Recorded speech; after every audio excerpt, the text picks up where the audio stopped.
Hey, what's happening? This is G-Ball Vision. Today I have a new knife here to share with you, and this one is coming in from Tenable. Now, while I get this opened, let me know what you have for your EDC today down in the comments. I love seeing what the loadouts are. If you're not familiar with Tenable, they are the sister company to Concept Knives, and they are going to be producing the more affordable knives for Concept. So you're still going to be getting Concept build quality with Tenable. They're just going to be using a little bit different materials. Now, the Einar here, I believe is how it's pronounced. I will have it linked down below in the description. They are available right now.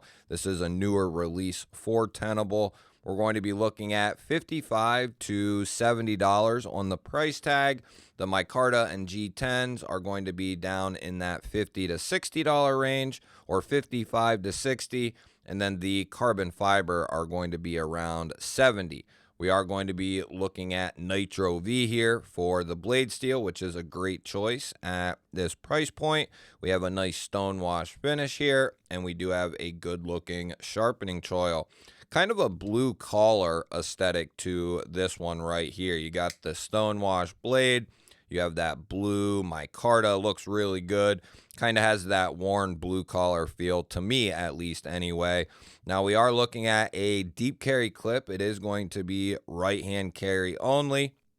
Now Tenable has gotten that right here, putting left hand options on their knives, but sometimes not going to have it. This is a Justin Lundquist design.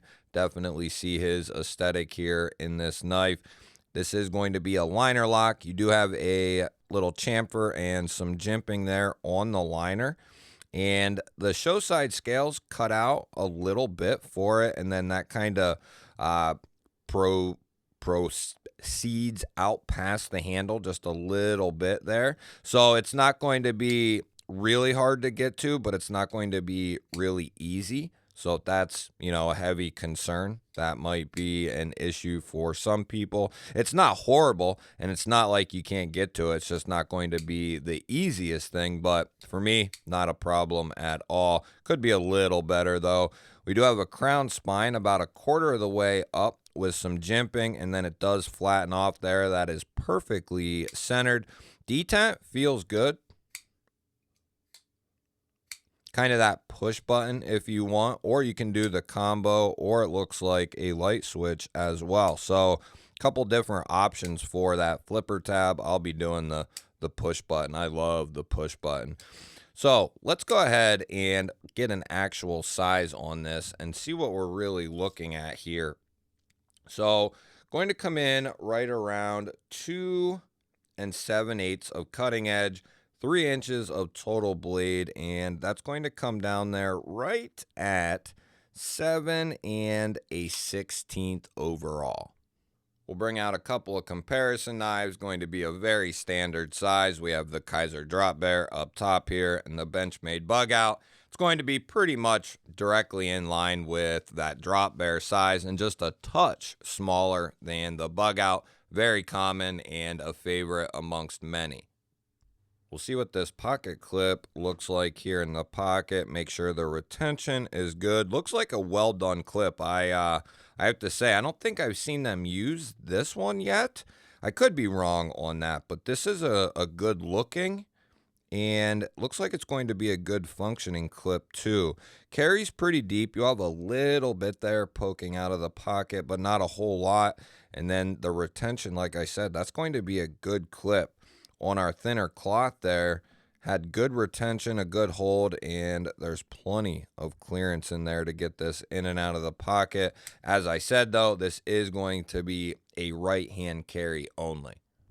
We will go ahead and get a weight check on this feller. We'll bring out the arch nemesis here. And I don't know. It don't have much heft to it. I mean, it feels okay. Gotta be right around 3 ounces, though, I would think. It does have recessed steel liners in there on both sides. And they're skeletonized. Yeah, I don't know. Let's say like 3-1. Oh, wow. Way off. Not way off. Not way off. I mean, that's pretty close. That's pretty close. Come on, dog. We're at 2.6, 2.7 there, and we're at 78 grams. Now we'll get a thickness on our handle here, see what we're looking at. Going to be about 0.45 on the handle thickness. So not real thick by any stretch. Kind of a, I don't want to say gentleman's knife, and that's kind of what this is. Kind of like a blue collar gent knife. 115 thousandths on the blade stock there. And we'll get an idea what our behind the edge thickness is. And a very standard 23 thousandths there behind the edge in that particular spot with that particular hold. But let's see how this thing cuts out of the box. Let's go ahead and we'll get our SMKW catalog out here. And this is going to be a pretty good poker. Good thickness out to the tip there, which should give that a little bit of added strength. But this is going to be a good kind of poke and pierce type of knife if need be. And that edge feels good. Let's go ahead and see. Nitro V will be a good user steel for you, and it will be pretty easy to maintain. Keep an edge going on that. But yeah, that feels really good. Really good. Yeah. Got a little bite to it. Feels good though. Can't complain about that whatsoever. Not a real tall grind. But coming down there, not too shabby at probably 22, 23 thousandths. Pretty good. Going to be a nice pokey type knife though, a little steak knife / gent knife. I'll kind of give my thoughts here in a minute. Let's go ahead and we'll check this lock. It is centered up nicely there. Nested steel liners. Just a clean, simple design. Access to the liner could be better for those people who, you know, have trouble getting into these types of areas.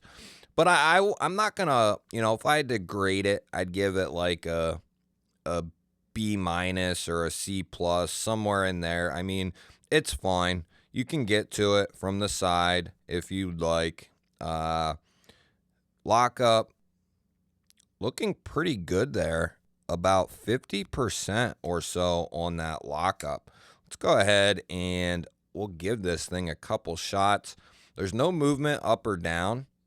And I can kind of flex the blade a little bit, but I don't feel any movement there on that liner. So let's give this a good thwack and see what we got here. A couple lighter ones to get us going.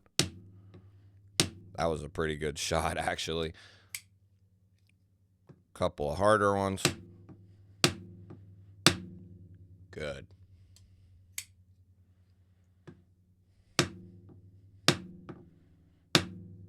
Good.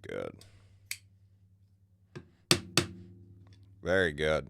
That is exactly what we want to see. And what I was going to say was, you know, last year I gave Remet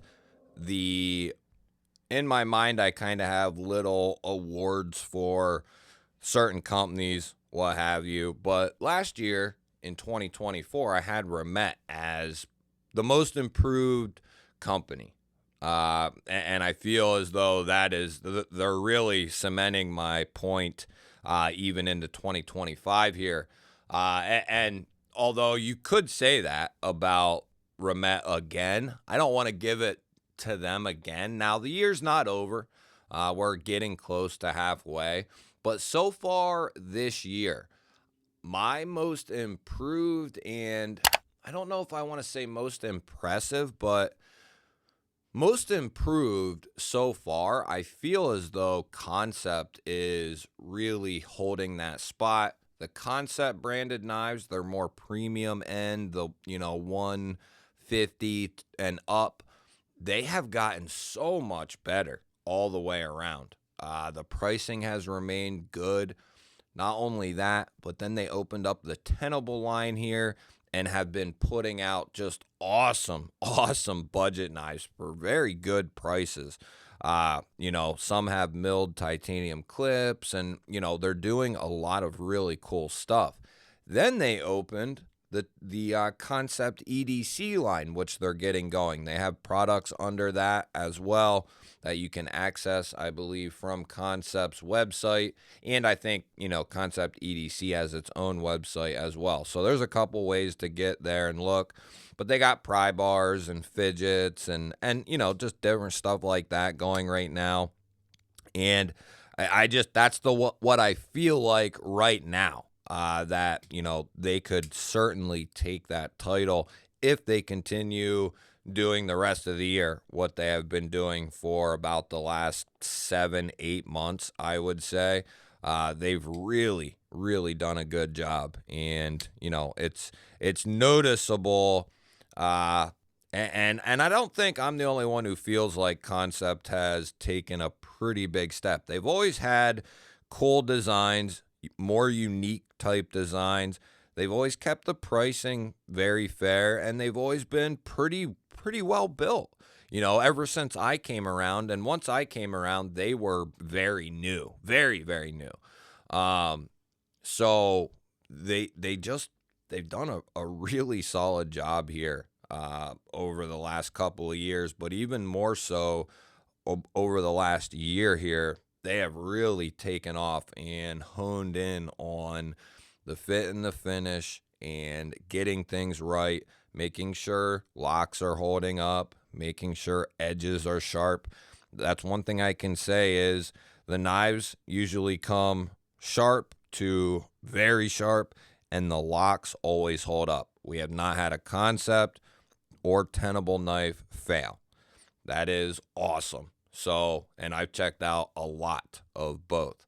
So, got to give Concept/Tenable a little pat on the back, in my opinion. You'll have to let me know.